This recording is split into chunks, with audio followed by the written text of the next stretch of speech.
कारगिल युद्ध में हमारे देश के लिए लड़ रहे देवेंद्र पाल सिंह जी ग्रेनेड हमले की वजह से बुरी तरह से घायल हो गए। इस वजह से डॉक्टर्स को उनका एक पैर काटना पड़ा और डॉक्टर्स ने यह तक कह डाला कि आप कभी अब चल नहीं पाओगे। लेकिन उन्होंने डॉक्टर्स को जवाब दिया कि आप चलने की बात करते हो, मैं आपको दौड़ के बताऊंगा।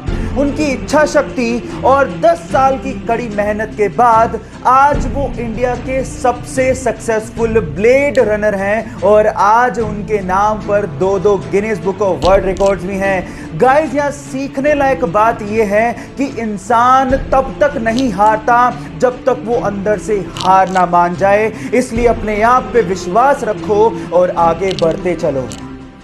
जब 1960 में भारत ने अपनी स्पेस एजेंसी इसरो की स्थापना की तो बाकी देश हम पर हंसकर बोला करते थे कि भारत जैसे गरीब देश को अंतरिक्ष प्रोग्राम्स की क्या जरूरत है। जब हमने रशिया और अमेरिका से सहायता मांगी तो उन्होंने साफ मना कर दिया।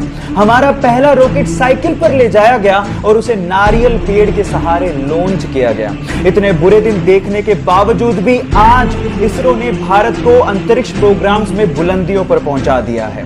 भारत 2013 में मंगल ग्रह पर पहली ही कोशिश में पहुंचने वाला पहला देश बना और साथ ही साथ इसरो ने 2017 में एक ही रॉकेट से 104 सैटेलाइट को लॉन्च करके रिकॉर्ड बना दिया और आज इसरो वर्ल्ड की रिनोन स्पेस एजेंसीज में से एक है। So proud to be an Indian. उसकी मां दूसरों के यहां नौकरानी का काम किया करती थी। हालात इतने खराब थे कि उनके पास खाने को पैसे नहीं थे। दूसरों का फेंका हुआ खाना खाया करती थी। पहनने को कपड़े नहीं थे, आलू का बोरा पहना करती थी। बचपन में उसके साथ कई बार यौन शोषण हुआ।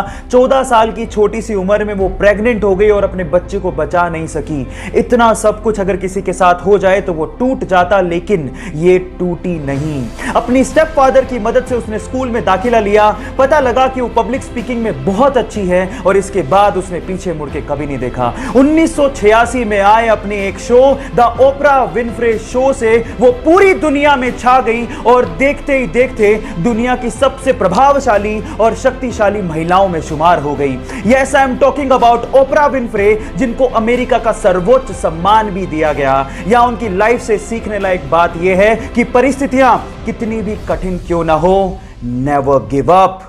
अपनी बेहद खराब फॉर्म के चलते 2011 के वर्ल्ड कप टीम में उसका सिलेक्शन तक नहीं हुआ। लोगों ने कहा कि यह सब तो उसके साथ होना ही था, वो बहुत ज्यादा लेजी है, उसमें कोई कंसिस्टेंसी ही नहीं है और शायद अब कभी वो वापस ही नहीं कर सकता। सारे फैंस निराश हो गए थे, लेकिन उसने हार नहीं मानी। उसने हार्ड वर्क किया, अपनी फॉर्म दर्शाई और 2013 में बतौर ओपनिंग बैट्समैन एंट्री मारी और उसके बाद उसने वो कर दिखाया जो आज तक इस प्लेनेट पे कोई नहीं कर सका। वनडे इतिहास में 3 बार डबल सेंचुरी मारने का रिकॉर्ड उसने अपने नाम कर डाला। Yes, I am talking about the hitman Rohit Sharma. Guys, यहां सीखने लायक बात यह है कि आलोचना होगी, आप गिरोगे, लेकिन गिर के उठने वाले को ही बाजीगर कहते हैं। गाइज, आप लोगों ने मिल्खा सिंह जी की लाइफ के ऊपर बनी भाग मिल्खा भाग मूवी के बारे में जरूर सुना होगा।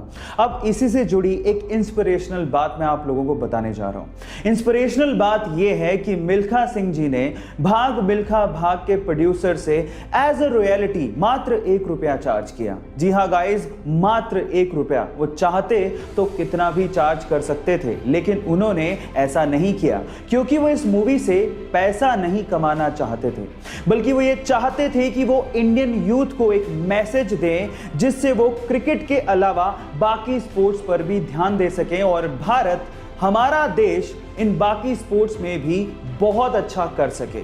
गाइस, महान लोग ऐसे ही महान नहीं होते, उनकी सोच उन्हें महान बनाती है।